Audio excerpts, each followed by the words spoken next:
Welcome back to We Like That podcast. Because we like that.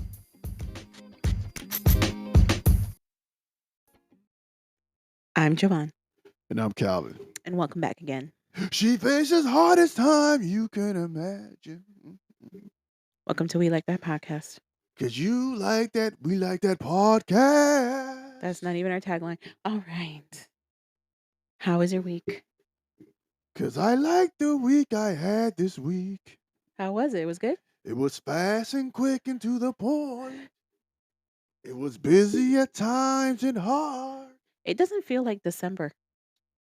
It doesn't feel like anything or any I month. usually have Christmas decorations up, and I am like dragging. Because you are lazy. Or am I just exhausted? Could be that too. I don't know. Anywho, you want to jump into That Happened? That happened with Joe. Okay, so this week, there was an assassination attempt on the United Healthcare CEO that was successful. There was some kind of board meeting happening for United Healthcare and I guess, other people who are on the board of whatever to make more monies. And somebody in like a hooded jacket, face covering, walked up to the United Healthcare CEO, shot him with a silencer, kept shooting him, gun jammed. He cleared the jam, continued to shoot, jumped on a bicycle, went towards Central Park, ditched the backpack, disappeared into the night. No one knows where he went. He They're cycled still on the hunt. off through the night after he killed a man. They are unable to confirm the identity of the suspect. They haven't found the weapon that was used in the shooting, and they haven't found the bicycle he used to get away. But, Isn't all that in Central Park? A homeless man got it now. well, I mean, so you know how many people would have touched it by now? Like so many. But there are images of the suspect's unmasked face and like some CCTV footage, like when he went to the store, he was flirting with some girl. Some girl's gonna catch you up every time. They think they can get some DNA from a discarded Starbucks water bottle that he may have drank from, a partial fingerprint, a discarded burner cell potentially. Also, he shot this dude with 9mm shell casings that had delay, deny, depose written on them. That is in relation to a book about health insurance called like Delay, Deny, Defend. And it talks about how the healthcare industry delays claims, denies claims, and then if it gets taken to court, they'll defend their decision on those denials. And it costs them way less than to pay out for insurance. Yeah. So, That's the business model. NYPD is working. So apparently, this guy got on a bus in Atlanta and went up to NYPD or went up to New York to do all this. There is a bounty out. I think it's for $10,000 for any information. Yeah.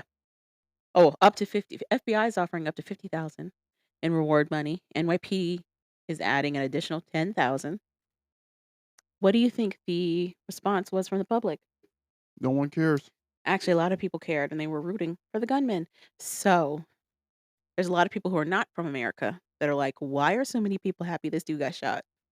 Why is everybody cracking jokes and like clapping this dude on the back for killing a man in the street? Because the immediate response from a lot of people was like, I would send apologies, but my claim was denied. This is not something that's covered under my current insurance. So, guess what? Did he try going to urgent care first? Like The jokes are good, but this is why other countries can't understand because they have free healthcare. it's not really free. Yeah, it's free. No, their taxes pay for it. But it's still free healthcare. They have universal. If you would say they have universal healthcare, yes, Sure, universal healthcare. but it's not free. But it's still free. They can go. They don't worry about getting put in an ambulance and have to pay ridiculous amount of money. They stub their toe. They go to the hospital. They don't wait till they toe about to fall off to go. They don't. Half of their body can be in the street, but they refuse to get an ambulance. So one of the drawbacks of difference. universal healthcare is the fact that everybody uses it. So you won't get seen right away. There's tons of stories of people who have universal healthcare, like out of Canada or the UK, where they're trying to get service, but they have to wait, and it ends up being, like, a really long time. So but, I mean but the worry is they don't have to worry about being able to go to get these services. Seems like the reason they have to wait because everybody's going because they can. That's what I just said. Everybody does use it, Okay. That's the whole point of having. and it's not the misnomer is that it's free. It's actually not free. You're paying for it in your taxes, but You get what I'm saying. it's something you're not It's paying necessarily out of your paycheck it's all the affordable. time. It's affordable. Yes. So, but, the fact that this dude is still on the run is cracking up a lot of people, and people feel like the police are in a tough spot because, like, on the one hand, if you watch the, what do they call it? What's the thing where the police give, like, their whole I statement and don't. stuff? Press release, like, press Sure. whatever. When they're having that whole meeting, the cops are all but saying this guy was really good at what he did because he managed to do all this in broad daylight, kill this dude, not harm anybody else, even with the gun jam, cleared it, kept it moving, and disappeared in today's day and age, and no one can find him right now. They're hoping that, people will reach out to them and tell them, where they can find this dude.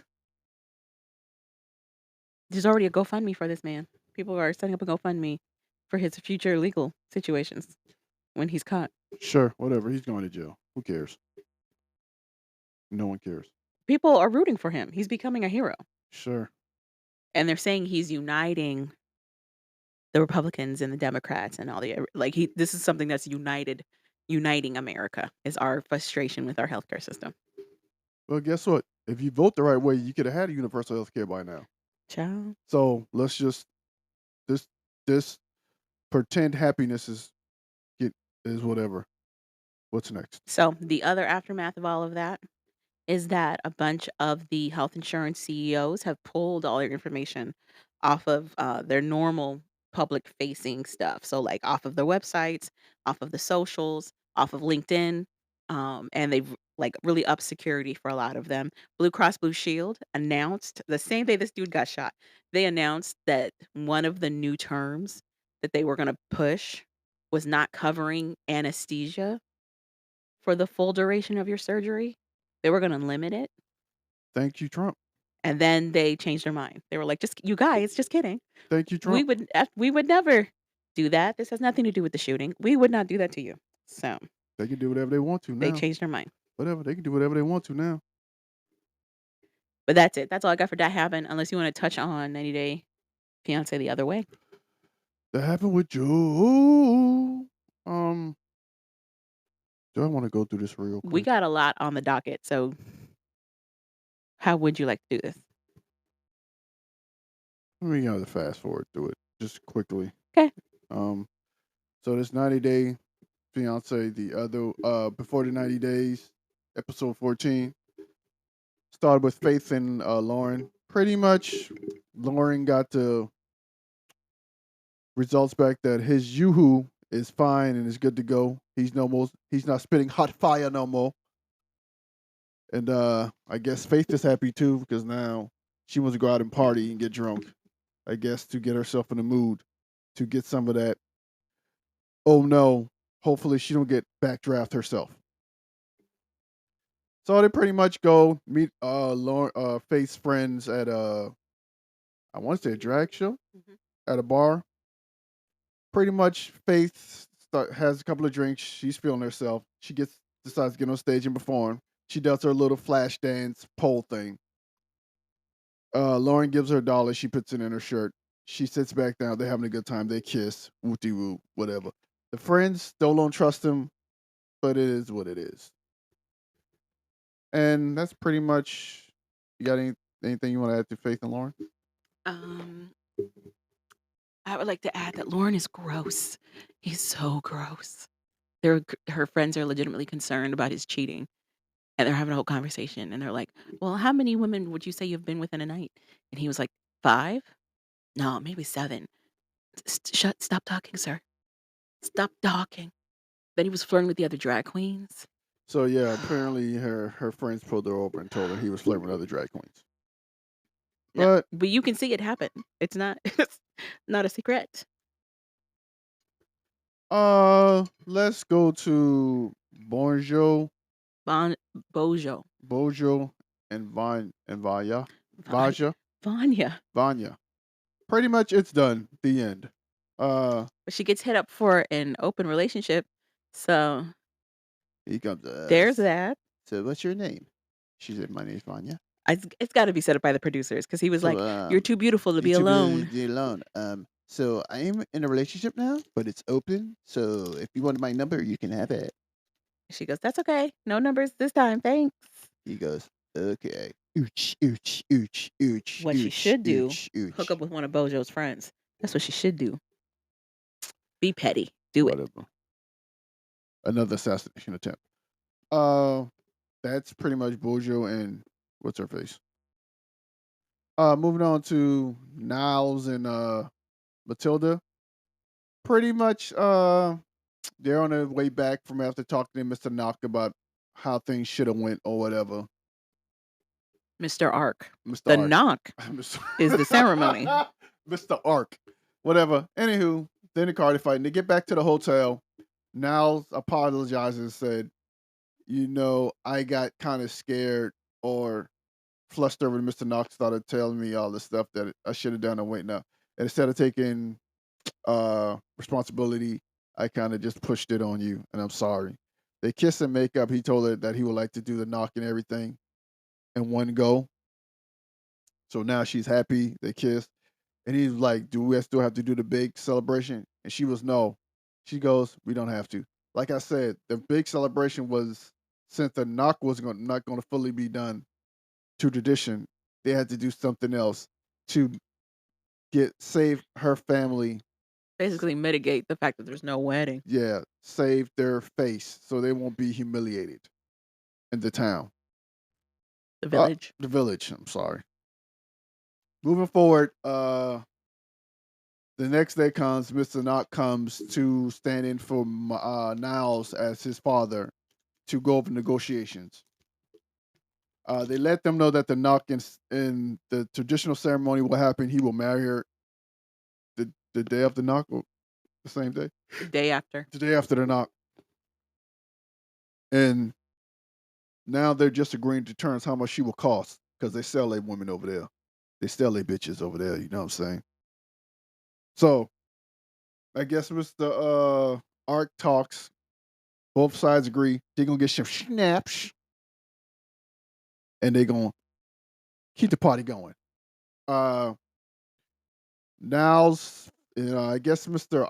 I guess an interpreter tells him that it's gonna be about $395. He literally looked like the taxi driver. Probably was. So Niles, I guess Matilda takes Niles to the bank. Niles only has 100 and some That dollars. wasn't a bank.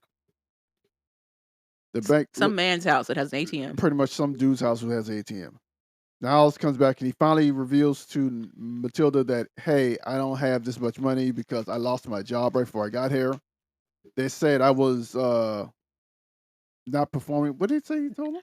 He's supposed to have 4,700 CDs to pay for this wedding in full. He only has 1,300 because he lost his job because they said he wasn't working out, which makes it sound like he was on a probationary period. Yeah. So he's like, I had a job I really liked, but they let me go. He got a letter saying that he was being let go, but he still went on his trip to Ghana with no money. So Matilda looks at him and goes, dude, you keep embarrassing me at every turn. Why didn't you just tell me? If you told me, I could have negotiated a lower pay. We could have probably negotiated a lower payment. Right. So we got to figure out how to get this money because I've been embarrassed enough in her defense. Yeah. So they pretty much struggling with that. You got anything else to add to that? Matilda's very cute. She's adorable. She doesn't deserve all this hardship. Uh, Especially for this dude. And I also don't understand why Mr. Ark was so willing to step in as the parent for Niles. That's a good question. And then he was like, "I'll take care of it." And then Apparently not, because Niles still has to pay 4,700. Yeah, which sounds to me like, I guess he was saying, why are you paying for this party? You have other stuff you have to pay for. Who was saying that? I guess in Mr. Ark's mind, So that's he's what he was he's saying. paying for the knock. Niles is gonna have to pay for at least for the bride, So the dowry or so whatever. what I took from that was that Niles was paying for everything. He was paying the knock, he was doing the dowry, he was paying for her dress, he was paying for all of it. That's what I thought. That sounds about But there's a right. part in there where Mr. Ark was like, as the father, I'll cover this. So what was he covering? I don't know. Okay. Him and Miles need to talk to him. Niles need to talk to him, and we'll see what happens on the next episode. Uh, Pretty much Tiger Lily and Aiden Adnan. adding on, add on. No. So Tiger Lily and add on. Pretty much Tiger Lily is upset because he keeps telling her she can't show her body. He keeps, going back and referencing his actual religion. And she's like, we have to be the same. Please do a Google search. You have your phone with you. Just search real quick. Just search. So then they go to the pool, and she sees a bunch of girls in two First of all, pieces. she is complaining that she has to cover her body at all. Firstly, because she wants to go to the pool. She's like, I need vitamin D. This is an indoor pool. There's no sun. Exactly. Secondly, the first outfit she puts on is a very conservative, like, It's a wetsuit. I mean, it's a wetsuit, but it's what, like, people who are practicing the religion, like women, would wear. It covers everything. It covers down to her wrists, down to her ankles, Because she's a and lady. even her head. But it's also like a cute little design, but she thinks it's too much. She thinks it's too much to cover. So then she opts for, like, this swim dress, which doesn't cover as much, but she still feels, like, suffocated by it. And Adnan's like, "I don't understand what the problem is. Like, this is this is my religion. This is what they do. I don't understand what the holdup is." So they go to the pool. She sees people in two pieces. She starts crying and getting into this and that, whatever. So finally, he's like, "Look at," uh, without saying the word, the bitch word. He doesn't say it at all. He's like, "Look, it is what it is." So I guess she's coming to the realization that it is what it's going to be, and she has to adjust and just accept it. After crying about being in a relationship where she was Controlled. controlled, but then you went to even more controlling. You decided to You be a chose to person yes. with an even more demanding and more controlling religion, I wouldn't even say more demanding. It's just a known conservative religion. It's a known conservative and religion. you thought you was going to change that. That's not the place you want to test your theory of if you can change something. Also, he let you know up front that he's like a devout follower of his religion. Exactly. So What? it's her fault. Anywho, moving on. Just like always, it's her fault.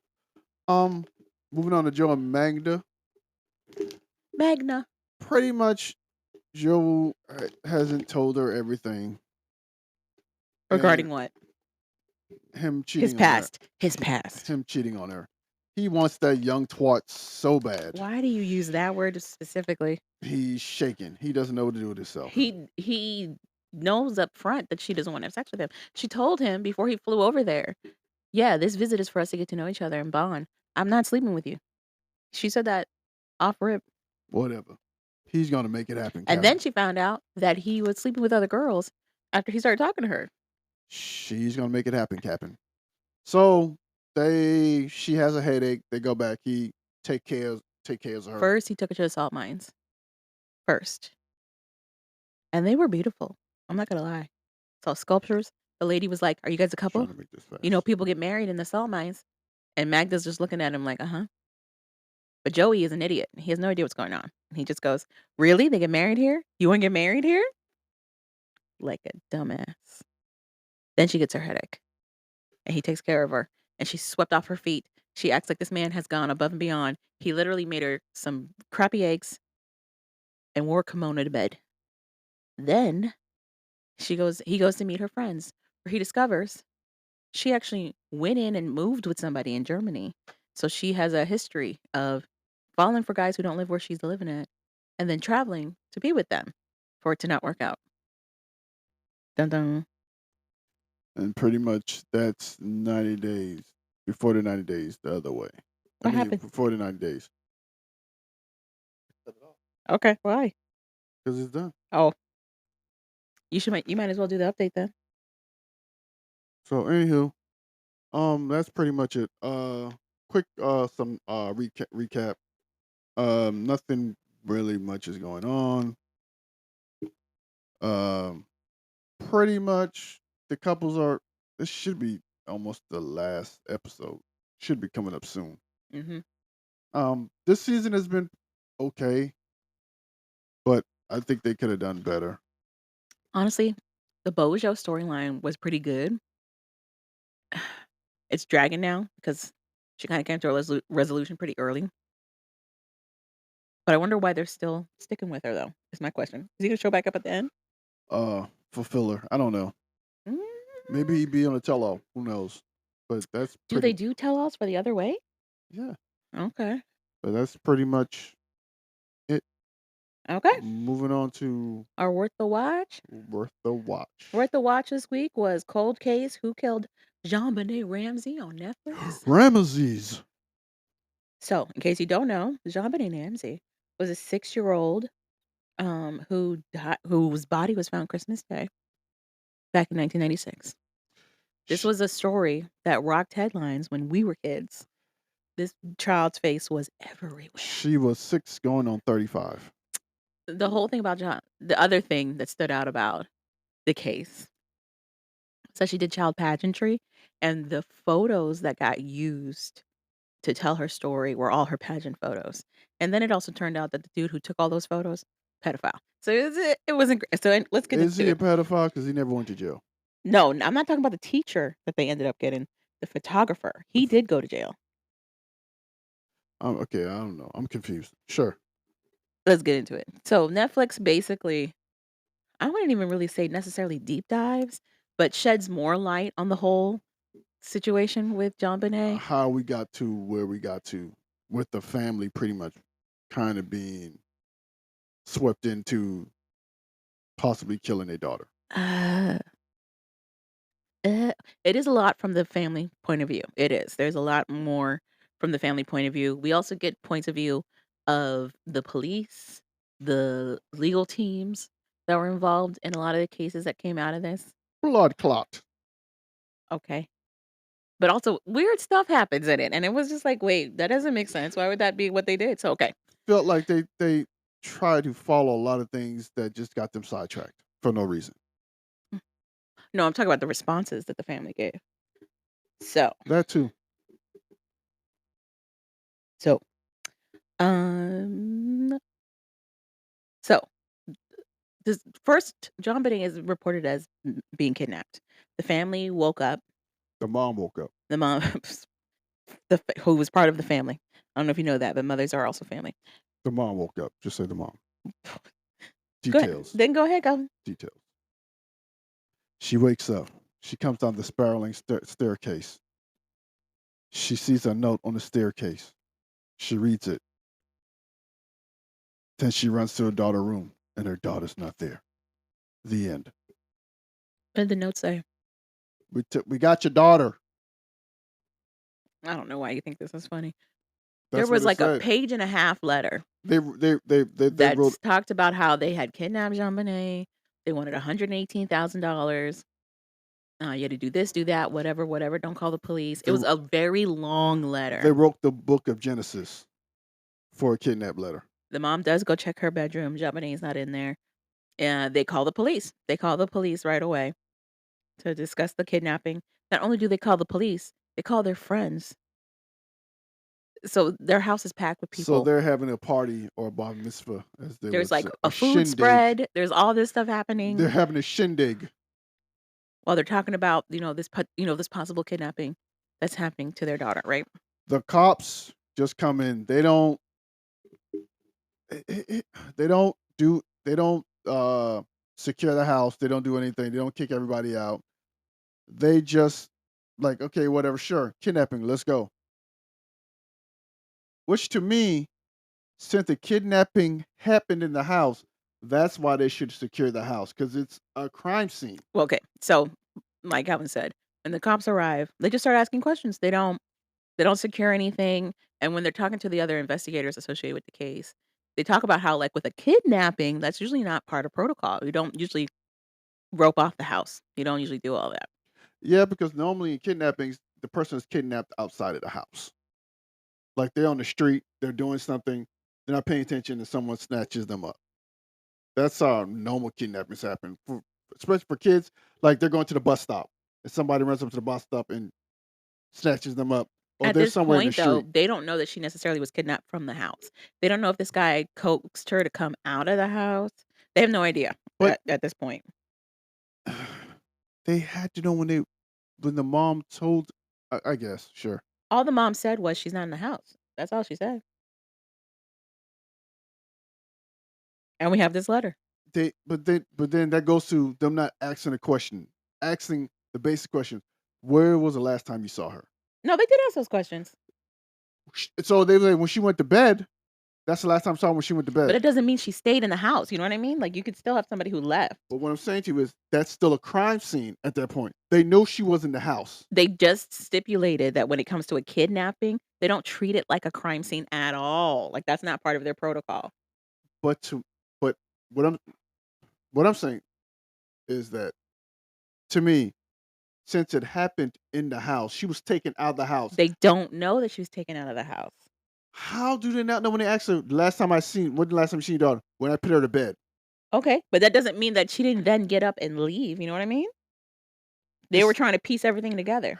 it's still a possible crime scene. Okay, sure. But it can only be kidnapping is a crime, but the house wouldn't be a crime scene necessarily. One I still think you can find some type of evidence.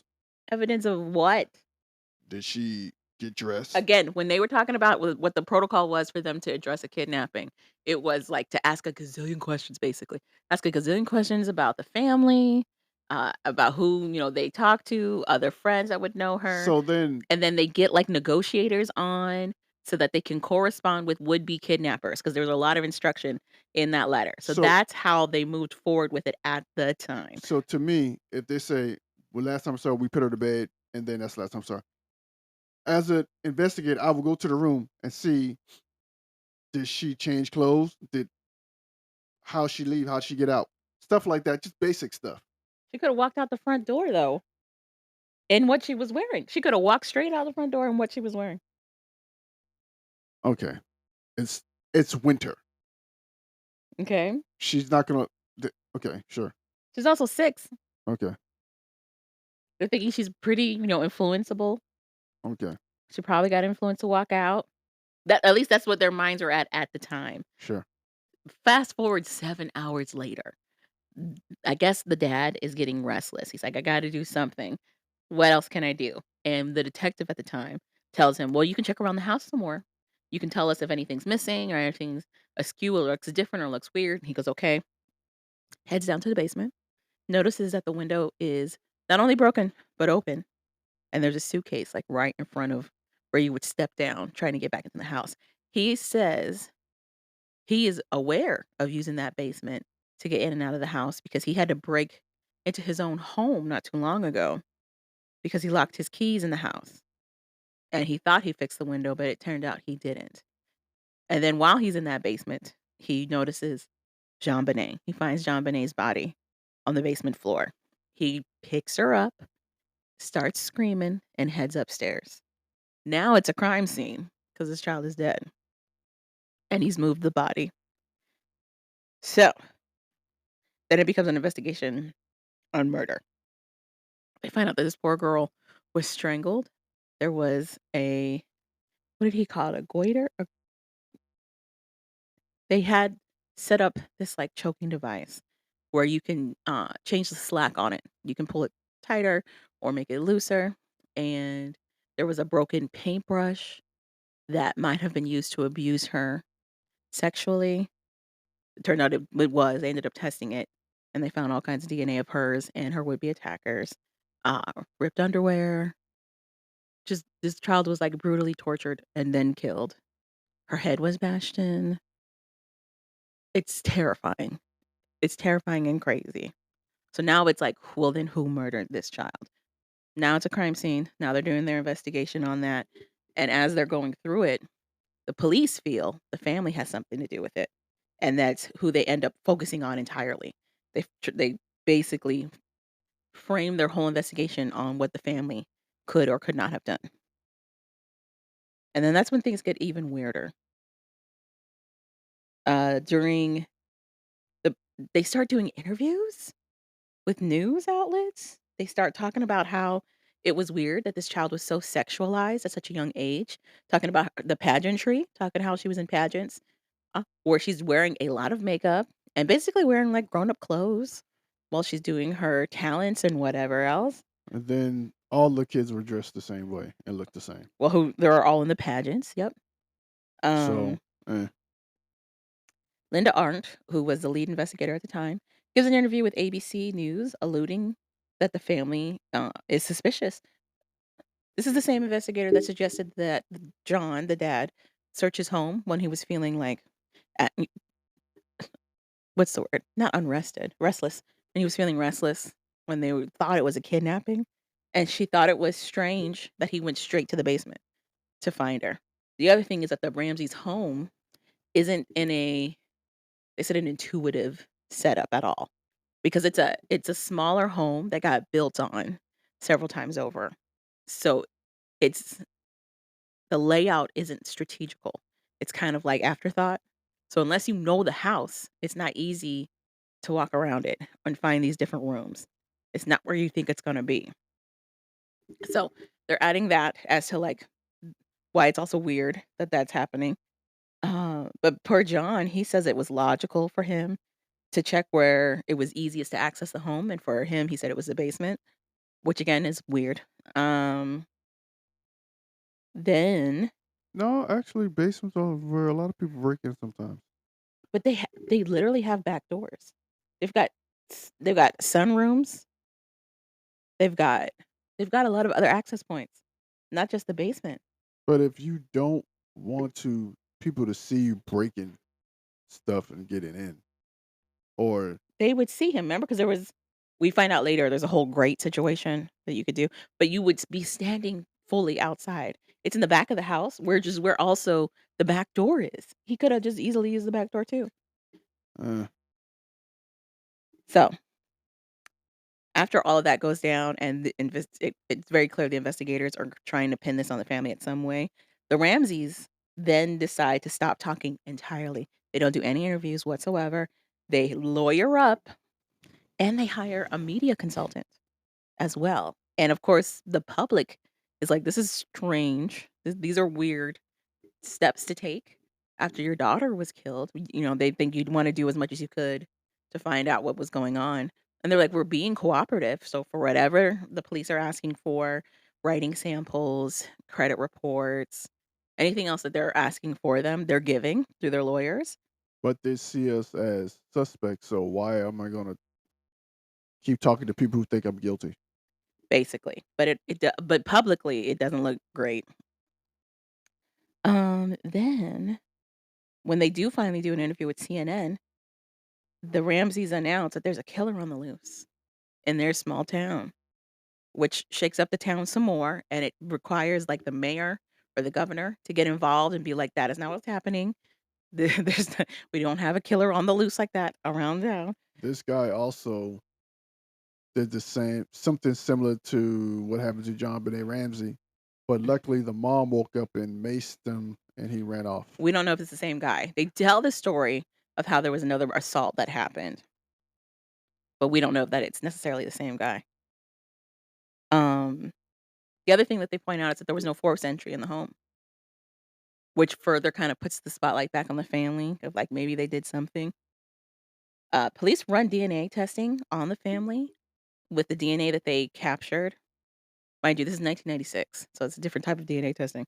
But the family gets cleared, but apparently allegedly, the police sit on that note for months while they're trying to get their story together about how it They could be the family, they sat on the DNA information to push their narrative that it could be the family. basically. There's all kinds of leaks of information also that's happening from the investigation that's going out to the media instead of going to the Ramseys. There's an allegation that the Ramseys sexually abused their daughter. And there used to be a TV show. It was kind of like, People's Court, basically, where they would Dum give a dum dum scenario, and they left it to dum the dum studio dum dum audience dum. to say if somebody was, uh, guilty or non-guilty. And in that segment, there's a lady that takes the stand, quote, unquote, to say that the Ramseys' behavior was inappropriate, and proof of that is a video of JonBenet performing at the mall where she is, quote, unquote, "masturbating with a saxophone." They show clips of that performance, and that child is not doing anything of the sort, so Pretty that much, it she's playing the saxophone like Kenny G. she's not even playing the saxophone. She's just holding it to her face. And she's doing the same moves Kenny G does when he's playing the saxophone. His sexual saxophone. He doesn't play the saxophone. Yeah, he does. That's how I know you don't listen to Kenny G. He plays saxophone. He's known for the oboe. He's known for the oboe. It's a saxophone. That's not a saxophone. It is. No, it's not. Agree to disagree. Oh my goodness. Anywho. So, but it's just furthering the fire from public opinion that the family definitely did something to JonBenet. Also, another investigator pretty much blamed the mom for killing the daughter, for killing JonBenet. Was he a detective? Yeah, I think he was the FBI. There's a guy, there's a random guy who was on the case who strings along this theory that JonBenet was killed by her mother because Because she wet the bed she's a bedwetter. and the mom had it like up to wherever with her. He called it, I think, like what did he call it? That she had a lot of pee issues, basically. Basically, the mom had just came out of Urinary issues. That was what he said. yeah, the mom had just survived cancer. She was in remission.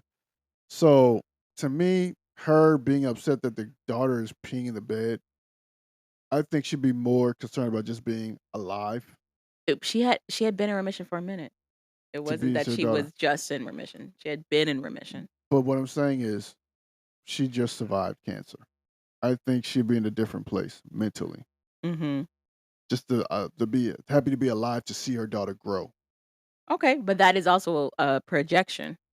That what that detective was doing was also a projection, but I because there's plenty of terrible things people have done, regardless of what their health situation was.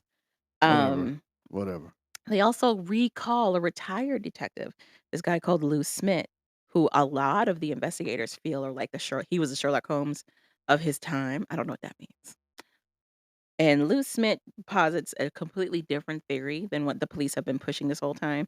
And his theory is that it was somebody else, that the family didn't do it at all, that this other person must have been either stalking or keeping tabs on JonBenet through the pageant circuit, figured out a way to sneak into the house using a grate that's right by the basement to get in and out of the house, and either was waiting in the house to get her or got into the house a little bit later, whatever, maybe. But the police don't agree with him at all, and they kind of push back on that. Then they have a grand jury that's called to settle this because the police are trying to say that they have some kind of proof that the family did it. So they get the Ramseys get indicted. They get a grand jury.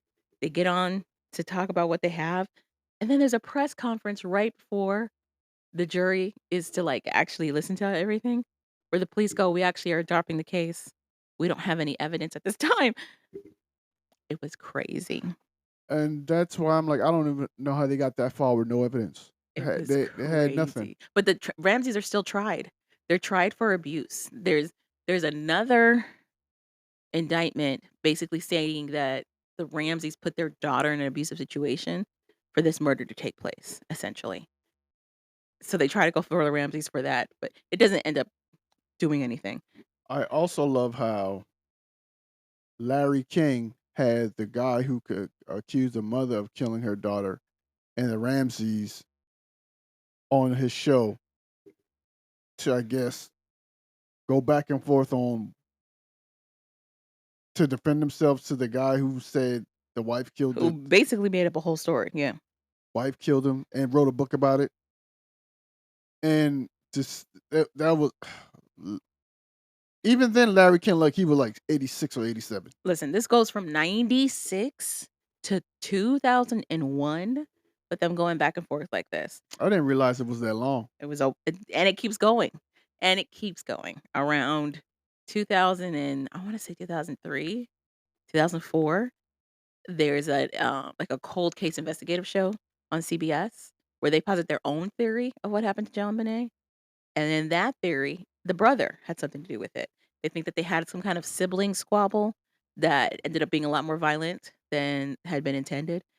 The whole theory is that the brother and John Bonet get into a fight because John Bonet like took some food from him, and in retaliation to that, he grabbed a bat and cracks her skull, Kerplunk.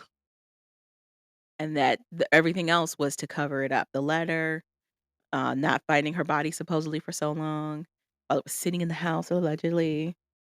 But there was also a lot of The brother ended up suing them. and winning, they settled.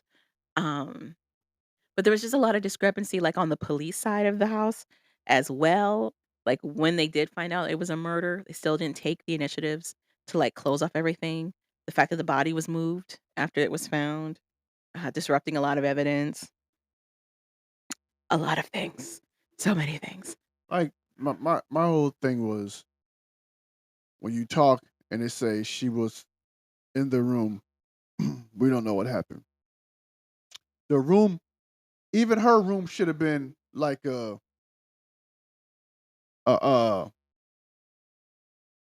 sealed off. Just for that fact alone. That's all I'm saying. They should have sealed something off. Mhm. That's all I'm saying. They didn't do anything. People were just coming in and out the house, walking all through the house, doing whatever they wanted to do. They could at least board off the room. They didn't do anything. But they also didn't know it was a murder until later.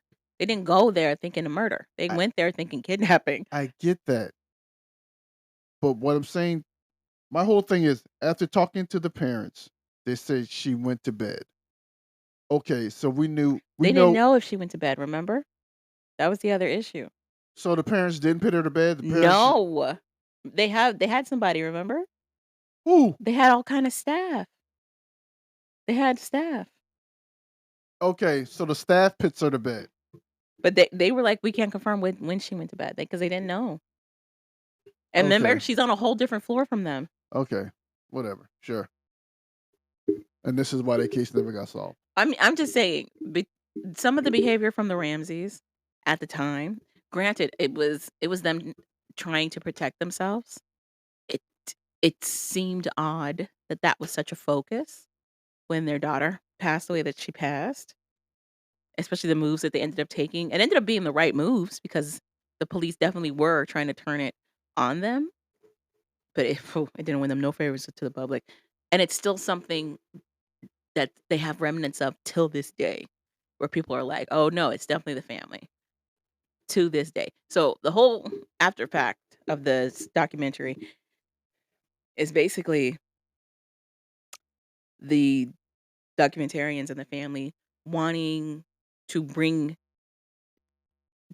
or wanting to have DNA testing done again on the evidence that they still have preserved to see if they can get any answers because technology has changed so much since '96. Um, So many people came try to say they were the ones that killed JonBenet Ramsey. They ended up catching some dude in Thailand who ended up he didn't even go to jail, Ultimately, no, there was no charges, but he was a pedophile. but he was a pedophile. But he still didn't go to jail. And pretty much he was talking to some a reporter for like years. It wasn't a reporter. Was He it? was the first documentarian. So That's they who that guy was. talking to him for years, and pretty much some of the information he knew wasn't on the internet. So they was like, how did he know some of the information? Like he Mhm, knew what she called her grandma mhm. and stuff like that. So he was like, I don't know. But it come to find out, they said pretty much the one of the helpers said that guy was in their garage or hanging around their garage when they were living in Atlanta. Mhm. But Cut to her being killed in Colorado, in Boulder, and they were he like, wasn't there at all. "There's no way that guy could have done it because he wasn't even." I don't even think he was stateside when that happened, was he? I don't know. So, anywho, it was that guy. Then before that guy was a guy in prison who said he killed her. But they gave that more theory than anything, but kind of found out that dude couldn't have done it either. So the police say. Mhm. So that poor family's went through a lot. The family by itself, his eldest daughter died in a car Before that, crash. before that, Before that, his wife sub mhm, unfortunately succumbs to cancer. She gets it again, and it spreads wild. don't worry. The pimp got married again. Yeah, he said, "That ain't gonna slow me down. I'm definitely gonna stay in marriages." He remarried. But, like, it this was something that, like, took over a lot of time when we were younger, of people wanting to know what happened to this girl. I remember the magazines when I was a kid in the grocery store, Mhm. the tabloids. And it was all the same photo. It's all her pageant photos. Was it the Inquirer? Uh-huh. Star, The Inquirer, The Globe, all of the, tabloids. Yep. I was like, "Who's this old-looking 6-year-old kid?" Mhm. My thing with the pageants, and I was also it was they thought it was the photographer who did it at first. Who 'Cause he attacked another girl. Yeah, so just and people saying that they've seen a lot of people hanging around that place who The didn't have kids, a pageants. pageant who didn't have kids, looking at these grown little kids. My thing with the pageants is they can do it without the makeup. No, it can't. Yeah, they're kids. They don't need the makeup. They're kids. Let them be kids. They can do all the pretending to sing and dance and all that stuff, and like the walk and all that stuff. They don't need the makeup and all the hair. They don't need. Well, doing your hair, that's a different thing. They They don't need. the whole thing of pageants is they treat them like adults. Like, that's They're not I adults, agree, but that's always been a stigma of, like, and baby pageants. That's always been a this stigma. is why you have grown ass men who don't need to be there hanging around, and these kids are making these kids bait, literally. To me, My thing is, 1, I also feel way about child pageants, where you're dressing them up like that and telling them to be sexy and do cutesy walks and stuff like that and, like, wink. That is mad creepy. But I don't have a my pro- other thing is, I don't think that it's on the girls to make sure that they're not being attacked by predators. I don't think it's on the little girls to make sure that I'm they're not not saying it's on the bait for predators. I'm not saying it's on the little girls. It's on the parents. It's on the pageant, whatever that thing is. See, I would put the blame on the predators. I don't think that, you finding little girls sexy, I'm not that should saying be bad. once again, you can take precautions. You don't have to put them in makeup. You don't have to put them in sexy little tight clothes and make them look like adults. You don't have to do that. But what I'm saying is, even when you don't do that, bad stuff still happens. And what I'm saying I to you, understand that's that was a lot of the take that's in the a, 90s too. that's People that were like, they let this happen to her because they sexualized her so young. that's different. I I I don't that's a whole nother thing. What I'm I saying, understand your point that this type of engagement can lead to very creepy, unwanted people to now be paying attention to your kid. I get that. I get that. that's what I'm saying. You can't. Can you protect your kids all the times? No. Would you want the world to be a better place? Yes. So here's my thing though. Pageants aren't new. This But isn't a one thing, one off thing. They're like uh, they're almost their own culture at this point. at this point, we've moved on as a society. We can change things. Things can be changed, Okay, but clearly they haven't changed that because that's toddlers and tiaras. That's exactly what this was. It was baby pageantry again.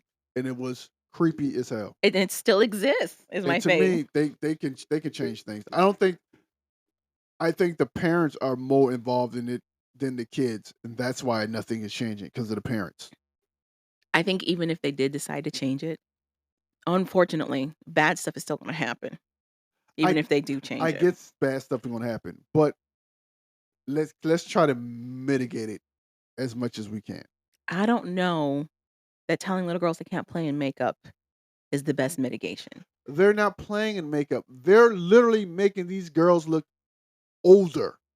I understand what you're saying, but the only people that would view it that way are adults, and they're trusting adults to behave accordingly. Like you said, these are little kids. So, if you're a grown adult who doesn't have any kind of sexual affiliation to children, them dressing up like they do, mind you, you probably would still be like, "This is a lot of makeup for a little kid," but That's they don't need you the wouldn't be like, "Oh, yeah, they're making they're or they're dressing her up to ask for it." That's not or that it wouldn't even cross your mind. or make these things more safe for the kids. Well, now they do. There's a whole screening process. You not just anybody can be watching the stuff. Whatever. You have to be a parent and all this other stuff. So now, especially with JonBenet, they changed a lot of their systems, but the pageant stuff been around. Whatever. That's whatever. Sure. Mhm.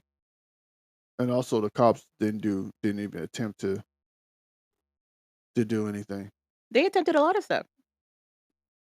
to to to They make call in to make the family guilty. yeah, basically. They call in another lady who did pageants to get her perspective, to further paint that, like, this could be the parents, basically, and it's this poor woman who also was in the pageant circuit since she was little, who was, like, sexually abused by her parents during all of this, and the questions that she's getting are like, being in the pageant circuit as you have, is it possible for you to, be to face sexual assault at the hands of your family members? And she goes, "Yeah. Yes, absolutely." And how, like, a lot of it has led to a lot of assault or sexual assault for a lot of the women and girls that were in these circles because of gross adults, usually men that are there who take it too far. So, it was interesting to see the police, like, basically grasp at straws. It felt like the police were trying to get an answer, like a solid answer as to who could do this, and they were like, "We're gonna put it on this family. We're gonna pin it on this family." But this family had money, and they But could fight back. but to me, they did that because they messed up. They knew they messed up. I wonder whose direction they decided to go that way, though, you know what I mean? It don't have to be. It could be whatever. They could just all feel like, let's just get this over with. It was interesting. So, if you were a kid in the mid-90s, you know the name JonBenet Ramsey. The watch it is long. I'm not gonna lie. It feel especially if you grew up around the story, you know a lot of this story. It feels what makes the story like whatever is that the fact that how they go down this rabbit hole of this person was doing this person could be this, and then it turns out the person's not is irrelevant. He's not the person's not important. I think the point of that was to show the direction that the police were in of like, "Oh, we also uncovered this, and there's another creepy dude who also did stuff to kids, but he happened to not do it to this particular kid." Like, there's a lot of that situation where it's like, "Oh, maybe it's this guy, or maybe it's this other person." I want to check out the HBO Max version of this as well. So the HBO Max version is an older version that was actually done by the dude that was in here, the guy that was talking to Daxis. That's Yeah. his documentary. Okay. And in my opinion, which I have seen it, it's about the same. So it's okay. Well, then I don't need to watch it. There's no new this case has been around for almost 30 years. There's not a whole lot of new information to uncover. I think the newest thing I found out about it was that her parents had such an age gap. Like that was the only newest new bit of information that I gained. Whatever. The age gap wasn't that impressive to me. It was 12 years. Whatever. I've seen worse. He literally was like, "She was too young," and then was like, "Oh, no, she was pretty mature for her age." No. So, Whatever. I've seen worse. If it ain't 15 or 20, I don't care. 15 or 20. Yeah. She was 23. Okay. That means he was like 35, 36. Okay. Meaning Ugh. she was ripe. Gross, Calvin. But she's adult. She's over 21. Gross. Whatever. Ripe? Yeah, Gross. she's ripe. Anywho, you got anything else to add? Pick that orange right off the tree. No, I don't have anything else to add. So gross. Alright, you wanna talk about Love After Lockup? Love After Lockup Or was actually the season finale. actually, it's Life After Lockup, my bad. Life After Lockup season finale. So, we kick off with Teenie and Rob. Rob is still talking to his mom, who has thrown all the water all over the table. And Fishface wants to come home now because how dare he have his mama in our house So Teeny's been watching the whole thing through the cameras around the house being because nosy. they love cameras around the house. And she's like, "I can't believe Rob would invite this woman over." I mean, like this isn't his mom. Like he was having an affair with another woman. Like, it's literally his mother. Rob has a heart-to-heart with his mom after telling her after basically blaming her for the fight that happened on the rooftop when he first got out, and he tells his mom straight up over and over again that she was the one that started the fight, not Teenie, and this ain't shit show continues to show us that Teenie definitely started that fight over and over again.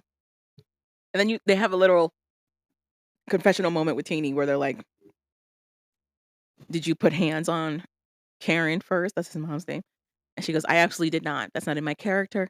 That's not in my personage. I would never do that." And then they show the clip of her putting her hands on that woman first. Anyway, poor Karen feels like she's taking crazy pills because she's like, "I did not lay hands on Teenie first. She laid hands on me." And Rob goes, "I don't think she did." Like, sir, okay. What But a but then she calms down. Her other son talks to her, and she calms down a little bit more, and she has a heart to heart with Rob. And Rob's whole thing is basically like, "I want you in my life. I love you, mom. But my priority is going to be my family, and my family is Teenie and these kids. They gotta come first. I his can't mom keep had the you as the hardest priority." time you can imagine. And at first, his mom doesn't wanna hear it, but then she's like, "I understand." But then there's a side clip of her being like, "There's a reason I had these 5 kids. What if I need money?" Then Rob says goodbye to his mom and his brother, and they leave just as Teenie comes up on her lunch break to demand and probably start another fight, about what's going on. She corners Rob, and she's like, "I can't believe you brought your mom over here. My kids are here." And he's like, "Yeah, yeah. Where else was I gonna bring her? It's my mom." And she goes, "You don't need to do all that." And her whole argument basically is like she feels very disrespected by this lady. This lady's never gonna show her respect, and she doesn't feel comfortable having this lady around, especially when he doesn't tell her this lady's gonna be coming around. And Rob's like, "Are you telling me I can't have my mom at my own house?" And she goes, "Yeah." So he goes, "Fine. And I'll just see her on my free time. I'll just spend all my free time with my mom. How about that?" And she goes, "Fine." And they kinda have a fight, and then he takes it back immediately and apologizes and talked about how he had her back and blah, blah, blah, blah, blah, and they're fine. Whatever. Since the season finale, you get an update. Update is Rob hasn't talked to his mom since. Since filming. Yep. The end. Then we have Bianca and Daniel. Bianca's still on Daniel's neck about being married.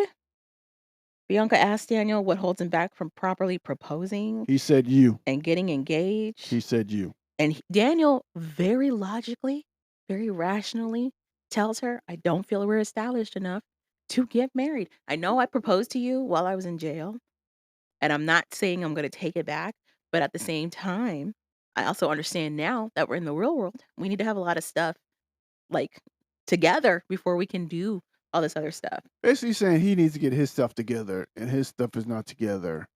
And on top of that, she's not taking his stuff that he needs to get together. She's not taking it Seriously. seriously. Thank you. Yeah, and all the stuff he's pointing out, she feels like there's no weight to it. He's like, "We need to have, like, a regular income so that we can get our own place." She's like, We have an income." He's like, "That is your savings, and that's not gonna continue to grow, we're gonna deplete it. You don't need to deplete your savings." Also, I need to work on my sobriety. That's important too. Mhm. Until I get a handle on it, I don't want to have a relapse. Also, trying to get used to being outside of jail, Like, not being in being the real world. not being in a box 23 hours out of the He day. doesn't say all this, but that's very much implied. Bianca feels these are all excuses. She's like, "Yeah, yeah, yeah."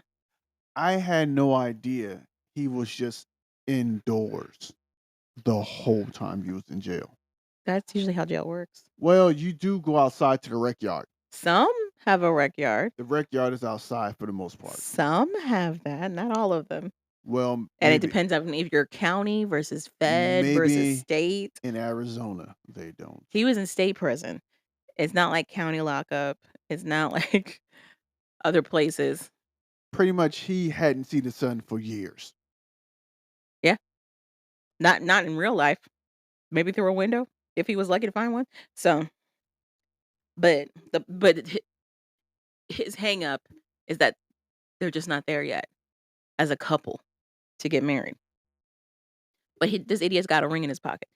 It's a promise He ring. presents her with this promise ring, and she's like, "This is a promise to get engaged?" because that's usually what promise rings are. He said, "I promise to get engaged to you someday." No, he said, "This is a promise for us to stick together as a couple." I'm sorry, I promise to stick together. And she's like, "What the hell does that mean?" Like, she's looking at him like, "What does that mean?" It means a promise to stick together. He's like, "I don't want you to think this is a promise for an engagement ring because it's not. This is a promise for us to be together and move forward as a couple." And she's like, "Okay." The ring doesn't fit her ring finger. She's got to put it on her middle finger. She is not happy with this compromise at all. She is so defeated. But she also is like, "I'm not going to dump him though, you know? I'm going to stick it out because when you love somebody, you stick it out through anything. You don't. You're You don't." still not engaged. And their update is that they've moved into a new apartment that I'm pretty sure they can't afford. So anywho, And it works out for the best. Zariah and Troy, Calvin's favorite couple.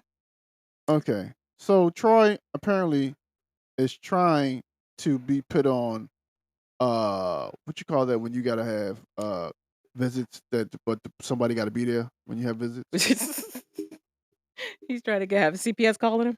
Listen, this is still him meeting up with Yana. We ended the last episode with Yana meeting up with Troy and a surprise Zariah at a park. Yana very plainly pointed out, "You left my daughter to wait.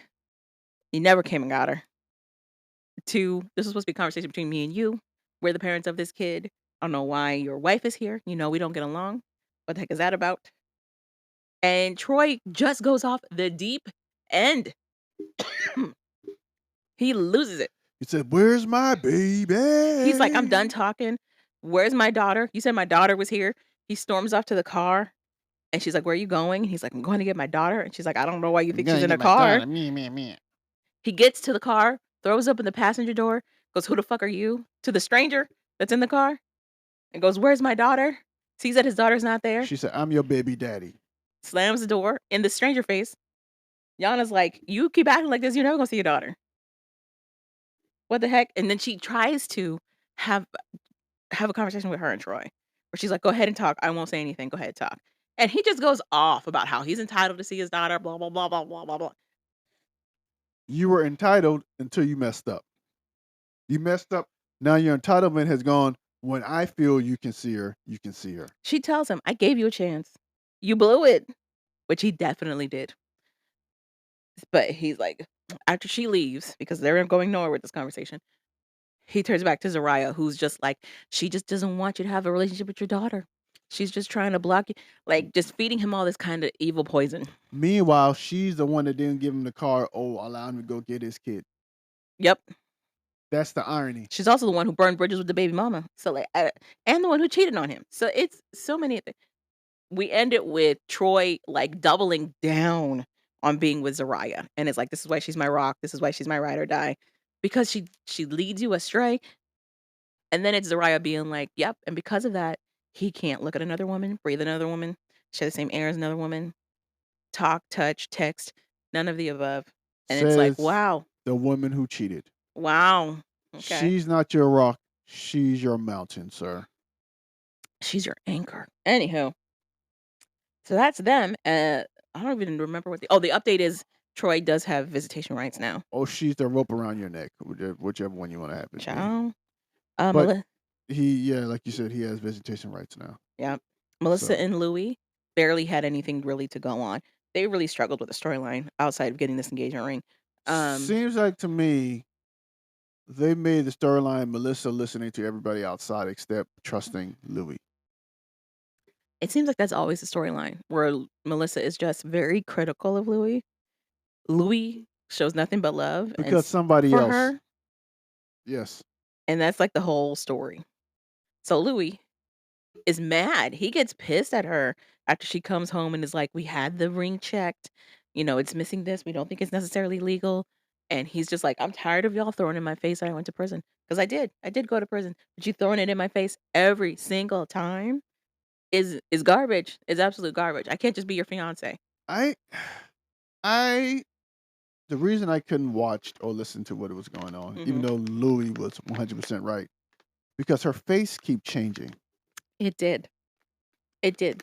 I'm like, what is this morphosis that's happening when they talk to her during the scene and then they have the little uh sidebar Little confessionals, yeah. Little confessionals. I'm like, what is this face? It did look like different faces kept happening. I was like, "What? What? What?" Then even sometimes during the scene when Louis is talking to her, I'm like, what is wrong with her faces? Lord knows. Like, Their update is that they're still engaged, and Melissa is planning to have an out of country wedding, basically, mm-hmm. destination wedding. Mm-hmm. And because of this, Louis is looking into getting a realty so that he can raise this money. So I do got more jobs than a Haitian. I don't understand the problem. This dude works so hard, He but it's works still not enough. too So hard. He works too hard. it is crazy. So Justine and Michael, they have the baby. The They will. baby falls out. Justine's mom and her grandmother arrive for Barbie Manhattan's birthday party. Oh God. Is yeah, 'cause that's the baby's name. This is the same mom that she says she has no connection to. That baby can only rap or strip. If she has zero connection to her mother, why did her grandmother also come? Gazillions of questions. Justine's mom is rather rational about the whole situation. Turns out Justine's mom is an ICU nurse. So, she has some medical understanding that Justine, for some reason, just disregards entirely. As Justine tells her mom, like, what are the complications they're facing and this and that and that, we find out that Michael promised her mother that he was going to get a vasectomy after they had Men and Barbie and did not do it whatsoever. So now Justine's in this predicament where it could be very, very dangerous for her. And Justine doesn't want to hear it at all. When her mom brings up very rational points about everything that's going on and how, like, she's gonna have 9, 10 kids now waiting on her, and she's gonna be so busy, yada, yada. She don't wanna hear none of that. Then she talks about how, like, she had to create a will, and when the mom asks her, "Okay, so who are you gonna appoint as your guardians for the kids?" She's like, "Oh, I'm splitting it between Michael and my daughter." And the grandmother's like, "Your daughter? Who's still in school? That baby's not gonna quit school for all of this." And Justine goes, "She's gonna do whatever I need her to do." That was great. So then Pretty much, she doesn't understand. Her mom is disappointed in her because she's too old to be making the same bad, dumb decisions. I just find it very interesting that we are like 4 seasons in with Justine and Michael, and this is the first time we're hearing that Justine doesn't have a good relationship with her mother. This is the first time we're hearing it. What? Anywho. But it kind of makes sense because she said she was closer to Michael's mom in the first season until Michael's mom, tried She to didn't give say closer, she said that we were close, that we were friends. She to didn't say me. she was closer to Michael's mom than her own mom. She said she was close to Michael's mom until Michael's mom tried to make her take a what a She said that they were paternity test. close. She didn't say that she was closer than her own mother. She didn't say that. Okay.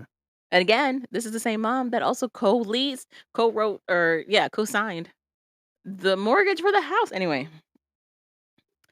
Anywho, um, Justine manages to have her baby safely, and the world welcomes Million Banks because they wanted, to shout out Montana Mills, which is not a rapper anymore at all.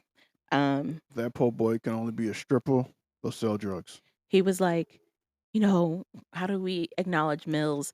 Oh, or a we'll pimp. call him Million, not Million, Million. And I was thinking, like, what could be a good middle name? Banks. Yeah. Yep. Manhattan Barbie and Million Banks. So, oh, and then they dropped their single, which is not a new single. If you've been paying attention to them, they actually dropped a single about a year ago. But Justine actually has some bars, so it's not bad.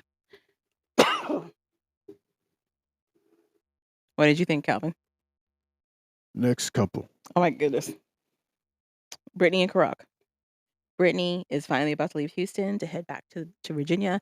She was only on a visitation pass, and that pass is up, basically. Then we learn she has no plan to pay her restitution, and also that Karak cheated on her We knew that Karak cheated on her, though. while she was in prison. That was back when he had his other friend, So like, now spying on her, so we knew that she he had. has all his phone and everything tapped. She just asked to put a locator on his phone, and they made it a bigger deal than it was because he ends up doing it anyway.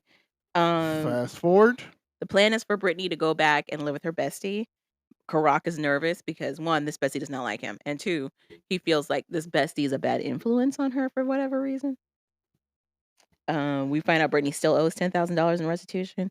At first, she was like, "I ain't working. We're just gonna figure it out." But then she was like, "Okay, maybe I'll do some nail work and babysitting jobs here or there, try to get it paid down faster. See if I can get to switch up my probation to Texas at some point." But she also puts out there that if she can't switch it up in a timely manner to her, she's gonna make Karak move back to Virginia, even though Karak has settled in Texas, got the lease and a job. But guess what? When she does go back to Virginia, the update is the transfer was denied again for Brittany. So Karak does move back to Virginia. So sounds like Brittany is pulling the strings. Hilarious. Kim and Joey. Um, or did it not work out in Houston and he came back? Who knows? Hmm. Kim and Joey. Kim finally has DNA results for Kaysen, who Joey thinks could be his biological son because there was a lot of crossover around that time period. She Um, was being a there's a ho. lot at stake for Kim if Joey does end up being the biological father because she's been getting child support for her 2 sons from her ex-husband this entire time. And if it turns out that Kaysen is not his biologically, she would have to pay some of that back. So she has her cousin Tatum. This is the same woman who was in love with Joey. I don't know why she keeps putting her cousin in this. Read the results, and it turns out that Kaysen is not Joey's. You are not the father. Kim is hesitant to tell Joey because she feels like Joey really was like hyping this up to be something, but he takes it in stride. He's also in his what is it? Halfway house. It's not a halfway house though. So He- it is I think it's a rehab center. He's in a rehabilitation center. He's I don't know. I don't think she should have told him. why? They could have set him back. Oh, in his rehab. Yeah, She doesn't care. that's all. Apparently, she didn't. So um Well, I guess she said you got to get strong. This is the best way to get you stronger. I guess. Meanwhile, her poor dog is like dying in front of the camera. They got this dog Like, caged. bitch, do you see me? I'm thirsty. He's jumping around and he's just laying down dead. So He's then like, you can. If you notice, there's no water in kind of here. precipitation on my tongue. Do you see food or water in here? No. It's been days. I'm No. thirsty. The update for them is that Joey served his probationary period or his rehabilitation period, basically, and is back home with them. Kim finally got her divorce finalized. Mind you, she is fully engaged to a whole other human. And they're moving forward that way. And Joey will be back in rehabilitation in probably another 3 months. Like, and count it down. Yep.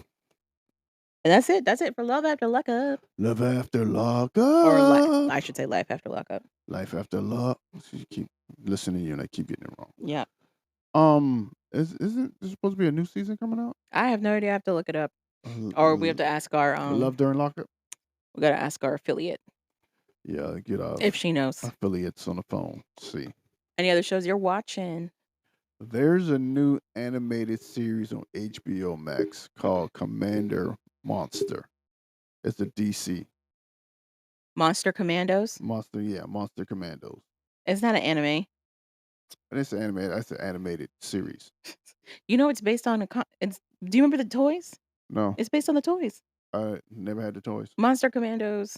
I want to say they had a cartoon too back in the day. Anywho, I'm watching that. It's actually pretty good. Okay. If you know anything, it's pretty much something like the Suicide Squad.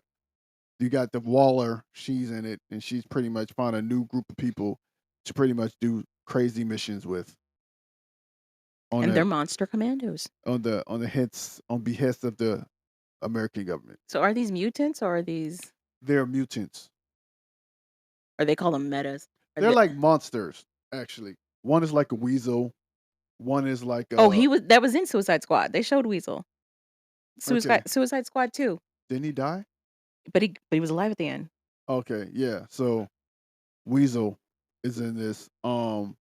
some dude that was a robot during uh the Nazi era, and all he want to do is kill Nazis. He was a robot for the Americans? I guess so. Okay. Then Is there's he a cyborg or he's a straight robot? he's a robot. Okay. And there's a fish lady like the dude from Hellboy, the fish dude from Hellboy. Okay, but it's a This fish lady. it's a female version of that. Is she not from Atlantis? I don't know where she's from. They didn't say. Okay. There's also a dude that looks like pretty much what you could you call it? Atomic bomb. He looks like a bomb? He looks like he's a human skeleton, but it's like nuclear. Oh, he, like, goes in the dark? Yeah. And he's like, Does he have to wrap himself up like a mummy? no, he has a skeleton, he has a body, but he's just it's like he been sitting in gamma ray all the time. So he glows. He glows. Okay. So he's Dr. Adam, Dr. Nuclear or something like that. Okay. Then there's a Frankenstein woman, who's pretty much the female, the bride of Like, with the Frankenstein. stripe? Yeah, Okay. with the little thing, all that. And I guess a military agent dude who's the head. Asian? A military agent dude. Oh, He agent. could have been Okay. like a Marine or something. Okay. He's pretty much the captain or the head who he's in charge. Okay. So, and pretty much that's all the cast. I'm checking that out. Actually was really good. I didn't think it was gonna be that good. That's just something for me to eat and watch. Mhm. Ended up being pretty good. Okay. Um, and just rewatching a lot of stuff. That's about it. I watched, The Ultimatum, the first, I wanna say 4 or 5 episodes, and, it's garbage, but, it is interesting 'cause It's always garbage. It's the same scenario. it is interesting. It's the same people, just different names. Well, so 2 couples straight left the experiment entirely, which hasn't happened before. They just ghosted. Yeah, because they were like, this is stupid. Well, so according to In Touch magazine, one of the guys who was given the ultimatum by his girlfriend, he broke first.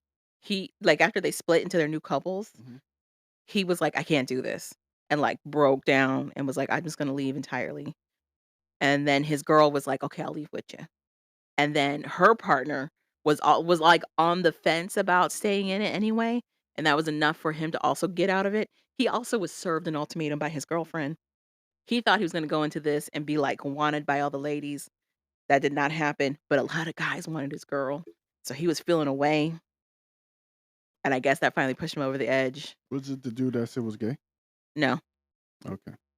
So, they're gone. So 2 couples left, which stranded 2 other people who were coupled the with 2 of them from that group of 4, and they were trying to figure out, like, what they're gonna do. So they end up spending the experiment by themselves. The guy that's left by himself, hardcore flips out. Hardcore. Like, he is blowing up his ex's phone. He is, like, at their window, knocking on the door, losing it. And mind you, his girl is in a relationship with somebody else for the show, and he gave the ultimatum to his girl. So it looks really controlling by this guy. He's crashing out, as the young kids I say, saw you and him walking in the basically. rain. And then the other thing people are talking about is this couple where it's like this, black girl and this white guy, and it seems like they're making a connection, but he's quick to be like, "Nah, it's not a romantic connection, it's just friendship." But the girl does not know this. She thinks it's a romantic connection, but he fully plans to give out his girl. So, in that aspect, it is interesting. Um, what else did I So watch? why is this interesting? He's doing the same thing with her he's doing to his girl. What do you mean? Pretending to want to be in a relationship, but really don't want Actually, to. so the white guy with this black girl, he's happy being in his relationship. He just didn't think getting married was something they should do right away because his girl doesn't have a whole lot of life experience under her belt. She came from a very conservative, controlled situation. He's like one of her first boyfriends ever. What that got to do with anything? To him, he felt like she needed to be in the world a little bit longer before they got married because she's never, like, been on her own. She's Then never let her go. or, like, break up with her? Yeah. Okay. Well, they kinda did for the show. They did No. break up. No. If you feel she don't have enough worldly experience, let her go. You don't need to go on the show. Just let her go. But he still likes her. He just doesn't wanna get married to her so soon. If she wants to be married and you don't want to marry her, let her go. In my opinion, I felt like this dude was in the right. I felt like he was right to say, "Let's take our time." They had only been dating for a year. They had only been dating for a year. They're both That in their doesn't early mean 20s. she wants to be engaged. If she feels though she found She didn't her say engaged. She said married. When they go around their little table to say what it is that they're looking for, that's why they gave the ultimatum. She tells him up front, "I want to be married to you and working towards having kids with you." And he's like, "I think that's a bit much." no, she feels like she found her person. S- ju- okay, some people know what healthy looks like. Some people come from have seen healthy relationships all She their didn't come from a healthy place at all. whatever. She saw something that makes her feel as though this is it. If she's that confident and she knows, to me, she could be naive. So what? If We'll agree to disagree. I thought the that's what guy she was wants, right in taking his no, he's time. not right. Let her go. So what? You like her? If you think she needs to be out in the world more, let her go I don't know why you are so heated about this. because it's stupid. I don't understand why you think this. Because it's stupid. Why? He's using that as excuse. It's a crutch. A crutch for what? Excuse not to marry her, but not to let her go. I'm confused. He says I she was gonna needs. say, okay. They've only been together for about a year. If he thinks she needs to, They don't even live with each other yet. okay, She wants to get married. okay. If then move in with her. They're going to for the show. That is definitely gonna happen. You can. But I couldn't for me personally, I couldn't fault him in his logic on all of this. Of him liking her and him wanting to wait a little bit longer before they jump to being married. They have only been dating for like a year. I was like, that sounds reasonable to me. The I excuse understand for her it wasn't reasonable, thus the the ultimatum. excuse that he's using is that she needs to be in the world more to experience more people. The only way she's gonna be able to experience people if you two break up. So let her go, let her experience more Well, people. that's what this ultimatum is. It is letting her go. They're technically broken up and they're supposed to be engaged and dating other people. They're not. Well, she's not because the one of her person that she was with, he's the one that left. But So technically, they're not. It's still a control. This is a controlled environment. You can say what you want. It's still a controlled environment. Let her go. Go.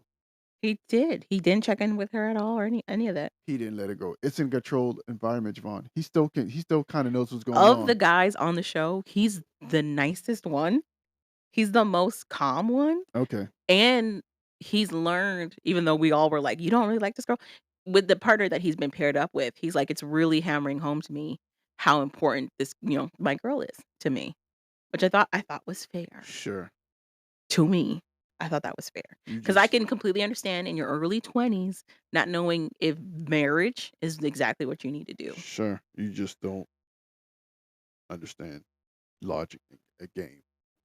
I my I'm going off what he said. If he thinks she needs to, we spend too much time on this. I'm just saying for a show that you did not watch, this is hilarious. You just told me he said she needs to experience more life. If that's what you feel and if what you think she needs to do, the only way she can do it is if you let her go and let her experience it. Which for the show, that's what happens. It whatever. It's still ain't gonna give her enough of what he thinks she needs. It's I still not gonna be I enough. understood his concern though, of her just, like, jumping all in I'm with, not. like, the first boyfriend. I'm not. I understood that concern. I'm not. I hear what you're saying and that it's kinda hypocritical to be like, she needs to learn more, but at the same time, I'm gonna prohibit her from learning from learning more. Exactly. That's exactly what I'm saying. Mhm. That's exact. That's exactly what I'm saying. But, I mean, he does the ultimatum with her. It was her that wanted it. He does the ultimatum with her. They It's a break up. He it's a follows all the rules to not it's talk with her it's a and not s not check up on her. He does but all of what that. I'm saying to you is it really letting her go? No, it's a controlled environment. You know the person You that need to she's watch gonna the be with. ultimatum because these people go wild. So there's another couple. Remember I told you the guy that lost it, he was crashing or whatever? Sure, His girl is paired up with this black guy, JR. These these 2 knuckleheads, they're both, like, party pretty people. sure. JR had the opportunity to get with the black girl who's actually with the guy you don't like for some reason. He had an opportunity to get with her, and he was like, "She's marriage material. She's, like, serious relationship material." And then the white girl that he was talking to, he's like, "But there's something about this white girl, and I've never dated a white girl, and this would be interesting." So he chooses the white girl. JR is black.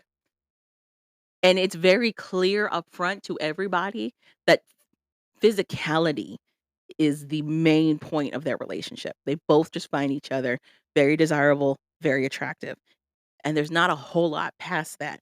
They keep saying there is. They keep talking about how deep their conversations are and how they've shared yada yada stories. Mhm. Not really. They just wanna bone each other. But JR takes immense offense to the fact that people think he's just doing this for the hall pass, quote unquote, so that he can mess around with who he wants to mess around with. But that's exactly what's happening. That's exactly what's happening. And he's not the first to go that route. In all of the series of The Ultimatum, there's at least 1 or 2 people who go that route. They go full ham with not being attached to their partner anymore, and they're sleeping with people. They're saying, "I love yous," all kinds of stuff. They go ham the other way. So even though, yes, it's kind of a controlled environment, you still have messiness. That can still happen. Whatever. Like I said, if he wants her to experience life the way that she needs to experience it for him to feel like she's lived, then he has to let her go. So here's the other thing. The girl that he's talking about, she's not like she's not flippant. She's not like this frivolous girl who's just doing anything anywhere. She's very serious. Like she's a very serious, very focused person. It's very interesting. These 2. That's maybe why he's saying it. Mm, He's intimidated. maybe. But I mean, but throughout the course of so far of him doing this experiment, he's realizing that she's his person. Even though he had these holdups about feeling guilty that she hasn't like really been with any other people, and he has. He's figuring out that like her not wanting to is maybe just her not wanting to. So ultimatum is fun, Sure. fun time that I'm watching. Um, and yeah, that's pretty much it. I don't got nothing else. You got He's anything? playing in her face. That's not what that means. Exactly what it means. Actually, no, it's not. Okay. How is Bojo not playing in Vanya's face, but this guy is playing in his girl's face? How's that? Because you said so? Because he's a basketball player. Who's a basketball player? Bonjour. I don't understand what that means. Anywho, Exactly. Means absolutely nothing. I just, whatever. I think he thought he wanted something, didn't want it, and didn't know how to say he didn't want it. there was no part of him that wasn't in his relationship, though. He just was like, I don't know about the marriage part of it. That was all his hang up was. And she wanted the marriage Sure. part. Oh, his thing was she couldn't tell him why she wanted to get married to him so badly. He was like, "Why do you want us to be married?" And she was like, "Because." Like that was it. She didn't have any it wasn't like she had this whole like you're my person and I love you and yada yada. It wasn't any of that. Everybody doesn't She have was that. just like Everybody doesn't have. because Everybody doesn't have that spiel. Everybody doesn't have that. but I agree with him. Just because that's not that's not a concrete So if she answer. said just because I know, would that have been good enough for him? No. That's also pretty vague though. Okay. You don't think that's a little vague? No. I'd be like, okay, you know. Cool. That's all I need to know. Really? Yeah. The guy who I couldn't get to tell me that he loved me would have been fine if I demanded marriage and said just because. That's a lie. That's No. a lie. No. That's a lie. I can't tell you how to feel or what to think. If that's what you think and what you feel, okay. You're making it sound like just because that's what I think and feel, therefore it's law and you're gonna do whatever I said. I never said I was gonna do what you said. You just said. What I'm saying, I can't if that's what you feel, but that's what you think, okay. She said the reason we have to get married is because. That's what she said. And you're saying that that's valid. That's the reason? She probably wanna say because I know. She's very intelligent. She's not short on words. That because you're intelligent don't mean you know how to Communicate, communicate with your feelings and put your feelings out there. which is where I'm gonna further argue that if you don't know how to communicate, especially at that level, but you want to get married, that is pause. That's reason enough to pause and be like, "Well, why?" Some people, whatever. Some people just don't know. My whole thing was like, okay, cool. Then he could have just said, "Well, I think you should live more." And He did say that. okay, then break up with her. They didn't wanna break up You see what I'm though. saying? You see what I'm saying? No, what he didn't Then wanna break up with her. how she gonna get to and see and experience other people if she's still with you? I think he wanted her to make her own decision, and she was just like, "Nah." And instead did the ultimatum. Oh, so that was a cop out. Let me take her to a controlled environment. He didn't do the ultimatum. She did it. She Okay, chose it. okay, whatever. And I he did, can't force somebody to be in a relationship with him. Why not? Why can't she just break up with him? Especially if she found out that he didn't want to get married the way he kept saying it. Why didn't she just end it? 'cause she's not the one saying she should experience more people. He is, But she's the one saying she wants to get married, and he's saying no. but he's saying she should experience more people. So Yeah, but if he's saying, hey, experience more people. Since I'm the bigger, since I supposedly know better, let me just call it off so why didn't she just call it off? because she's If he told her, "No, I don't wanna get married and I want you to no. experience The other difference people," is why couldn't she she just feel break it like off? she found her person. The person that she found, she feel that's the one for her. The person that she feels the one for her is the one saying she needs to experience more So, things. allegedly, So just she has propositioned marriage to every one of her boyfriends. All 3. okay, So, it doesn't make him any different. So, okay. how would that be her person? So once again, since he has all this information that I didn't have, he could have said, "Go, just go experience other people," And once again, why didn't she just break up with him? because that's what she does, Javon. I don't understand Evidently, it's a pattern. a So if there's pattern? a pattern, Pattern? that's what she do. She does. Pattern? Maybe Who pattern. who gives two craps? Pattern? You know what the hell I said. Pattern? You know what you know what I meant. Patterns? You know what I meant. Anywho, Pattern. since he sees that that's what she does, he can make the decision. Hey, maybe you need to live more. So just break out with her. But it sounds like he don't really want to break up with her. He wants to be with her. I just find it very interesting that this is your stance. When we watch a lot of shows where guys are completely in the wrong and you don't see it at all. Very interesting takes. No, I see it. Very interesting I takes. see it. It's obvious. So, it's obvious that this guy is in love with his girl, and he stayed faithful to her. He's one of the few that has stayed faithful and respectful to her.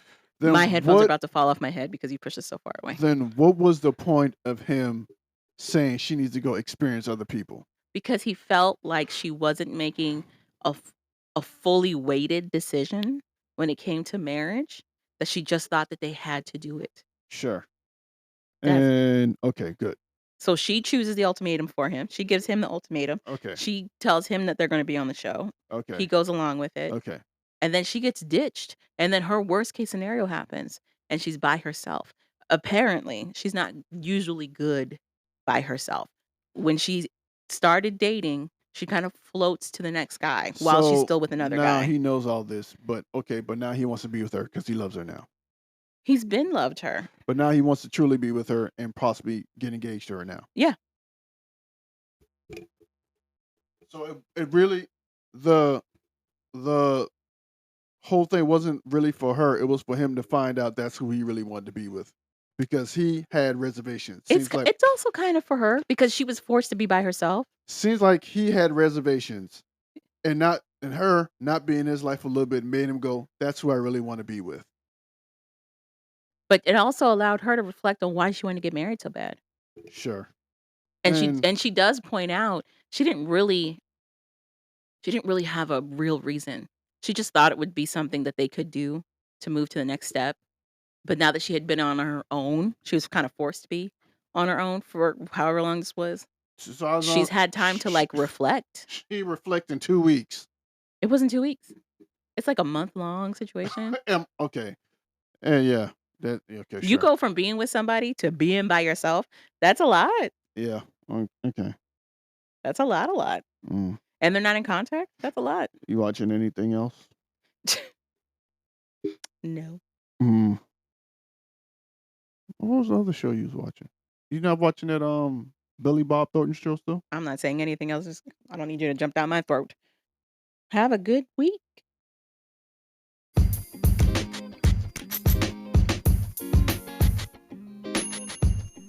Thank you for listening to We Like That podcast. So we like that. Go ahead and click that subscribe button. You know you want to. And rate us 5 stars. I'm Javon. I'm Calvin. Later, people. And we're out.